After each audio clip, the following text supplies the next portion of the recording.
So guys, आज के session में अडानी ग्रीन एनर्जी में एक छोटी सी रिकवरी है, बट ये रिकवरी से उन इन्वेस्टर्स को कोई फायदा नहीं होने वाला है जिन्होंने टॉप लेवल पर एंट्री कर रखी है।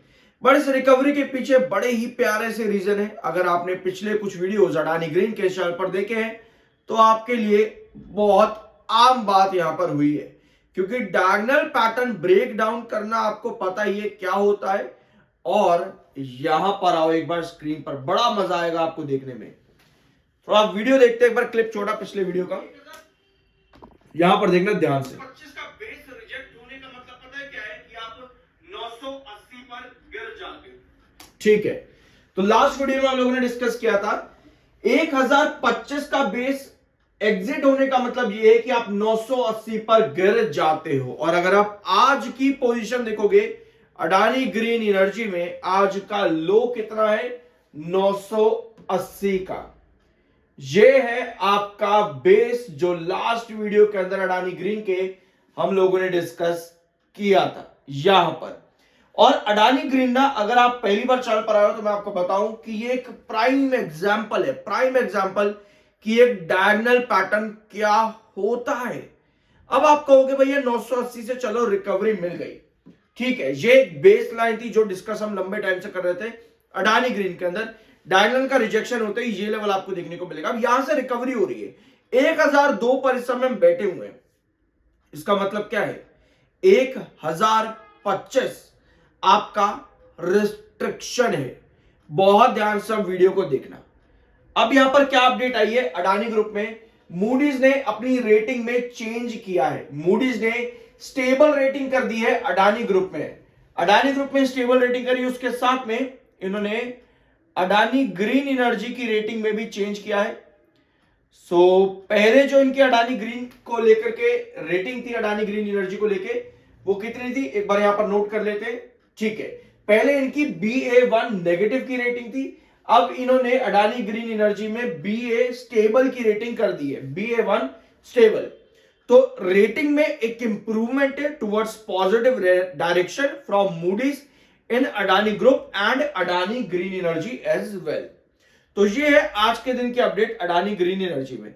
अब आप इसको कहो कि भैया न्यूज की वजह से रिकवरी है या फिर चार्ट की वजह से रिकवरी, तो यहां पर है। यानी आपको यहां पर क्या सीखने को मिला इस वीडियो के अंदर अभी तक? डायगोनल पैटर्न कैसे रिजेक्ट होता है, अभी आपको और अच्छे सीखने को मिलेगा। MFI 25.8 का है जो कि बुलिश है, 37.9 का आपका RS है, टेक्निकल न्यूट्रल प्लस बुलिश है, लेकिन आपका MACD सिग्नल बहुत हैवी है इस समय, बेयरिश टेक्निकल्स इंडिकेट कर रहा है। बट आप कहोगे भैया ये बेयरिश अगर इंडिकेट कर रहा है तो फिर क्यों रिकवरी मिली? क्योंकि 980 का बेस है और आपका RSI बुलिश है, ये दो रीजन। बट जब भी आपका MACD सिग्नल बेयरिश हो, उसका मतलब ये है कि आपको लॉन्ग टर्म के अंदर जो आप बुलिश रिकवरी चाहते हो वो शायद देखने को ना मिले अभी के लिए, जब तक ये MACD बेयरिश है। तो ऐसी कंडीशन पर हमें अगर लॉन्ग टर्म ट्रेजेक्टरी चाहिए तो हमको क्या पॉइंट इवैल्यूएट करने चाहिए, अभी उसको समझेंगे। पहले यहां पर आओ, 2 जनवरी को कंपनी की EGM है जहां पर कंपनी रीअपॉइंटमेंट करेगी दिनेश कानबार का, और साथ में इतने करोड़ अमाउंट का विद जैश एनर्जी कंपनी 6250 का RPT भी करने वाली है। तो ये इंपॉर्टेंट अपडेट रहेगी और इंपॉर्टेंट दिन 2 जनवरी कंपनी के लिए, ठीक है। अगर हमें यहां पर लॉन्ग टर्म ट्रेजेक्टरी चाहिए तो हमें कंपनी के आने वाले क्वार्टर्स को इवैल्यूएट करना पड़ेगा, यानी कि प्री एनालिसिस, यानी कि पॉसिबिलिटीज पर जाना पड़ेगा कि यहां से एक बड़ी रिकवरी, बड़ी तेजी कब देखने को मिल सकती है, उसको यहां पर समझेंगे। पहले आप इधर आओ चार्ट पैटर्न पर, ठीक है। ये बहुत प्राइम एग्जांपल है अडानी ग्रीन एनर्जी किसी भी डायगोनल के ब्रेकडाउन होने का। लगभग पिछले 6-7 महीनों से इसी डायगोनल पर अडानी ग्रीन बार बार बेस लेकर के चल रहा था, जैसे कि आप यहां देख पा रहे हो। जैसे ही रिजेक्शन आता है किसी भी डायगोनल के नीचे, इसका मतलब ये है कि ब्रेकडाउन आपको मिलने वाला है। ये सब चीजें चैनल पर डिस्कस करी हुई है। अगर आप पहली बार हो तो आप कहोगे कि भाई अब तो हो गया, आप क्या बता रहे हैं, डिस्कस किया हुआ है, अभी मैंने आपको क्लिप भी दिखाया, ठीक है। 980 आपका ये इंपॉर्टेंट बेस था और आज के सेशन में जैसे ही टकराया 980 पर, आपको ये रिकवरी दिख गई। अब 1025 आपका बहुत क्रूशियल रिस्ट्रिक्शन जोन बन चुका है। जो पहले आपकी एक बेस लाइन थी जहां से आपने डबल टॉप पैटर्न लिया था, ये आपका अब इंपॉर्टेंट रिस्ट्रिक्शन है। यानी कि कमिंग सेशन में आपको बच करके रहना पड़ेगा, क्योंकि अगर इस तरह की कैंडल आपकी बन गई, इसका मतलब ये है कि आप फिर से डाउन ट्रेंड के अंदर ही जाने वाले हो अडानी ग्रीन एनर्जी के अंदर, क्योंकि ये कैंडल में ऊपर की टेल लंबी होगी जो कि सेल को इंडिकेट करेगी, जो कि बताएगी कि 1025 अब रिजेक्शन है, यहां के ऊपर जाने के चांसेस अभी बहुत कम है। तो भैया कब जाएगा, कैसे जाएगा?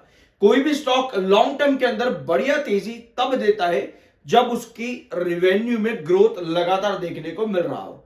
अब हम कंपनी का ये ग्रोथ समझते हैं कि क्यों कंपनी का ग्रोथ जरूरी होता है। सितंबर में कंपनी का ग्रोथ आया मात्र 0.10% का, जो कि कोई बढ़िया ग्रोथ नहीं है, क्योंकि अगर आप पिछले क्वार्टर से देखोगे ये ग्रोथ बहुत बुरा है कंपनी का। यानी हमें दिसंबर क्वार्टर पर नजर रखनी पड़ेगी, जहां पर कंपनी का रिवेन्यू कैसा आता है, कंपनी के रिवेन्यू पर जहां पे हम उम्मीद कर सकते हैं कि कंपनी एक बढ़िया रिवेन्यू जनरेट करे।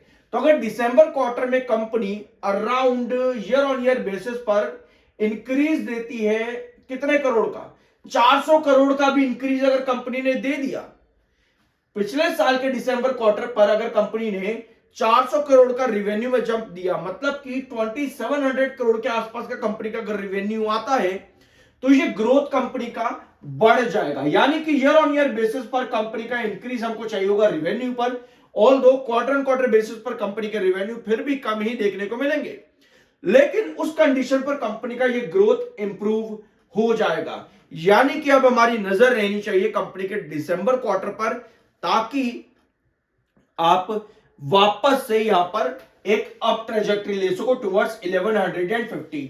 तो आपको यहां पर क्या समझ में आया कि कोई भी कंपनी में जब बड़ी गिरावट आती है और कंपनी फाइनेंशियली फंडामेंटली सब जगह से कंपनी बढ़िया है, तो गिरावट आने के पीछे होते हैं कंपनी के फाइनेंशियल्स, जहां पर ग्रोथ कंपनी का डिप हुआ है। और जब आपको तेजी मिलती है, कंपनी के फाइनेंशियल्स ही उसका एक इंपॉर्टेंट पार्ट होते हैं। अब अगर हम कंपनी के पिछले 3 क्वार्टर देखेंगे यहां पर, तो आपको क्या नजर आएगा, कंपनी ने क्या ग्रोथ यहां पे दिया है?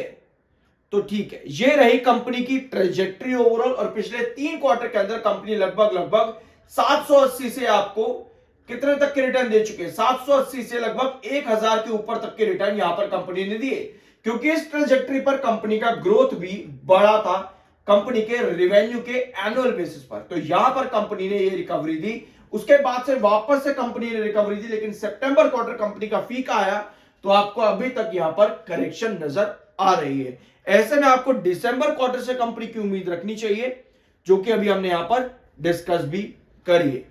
तो ये होता है आपका लॉन्ग टर्म ट्रेजेक्टरी में कंपनी कैसा परफॉर्म करेगी, शॉर्ट टर्म में आपके चार्ट्स का फॉर्मेशन, और साथ में आपके टेक्निकल्स और छोटी मोटी न्यूज जो कंपनीज के अंदर आती जाती रहती है, वो बहुत ज्यादा मैटर करती है। आई गेस इस वीडियो में आप लोगों को कुछ सीखने को मिला होगा। बाय सेल की कोई रिकमेंडेशन नहीं है, वो आपका अपना ओपिनियन और मर्जी होनी चाहिए। मिलता है अगले वीडियो में।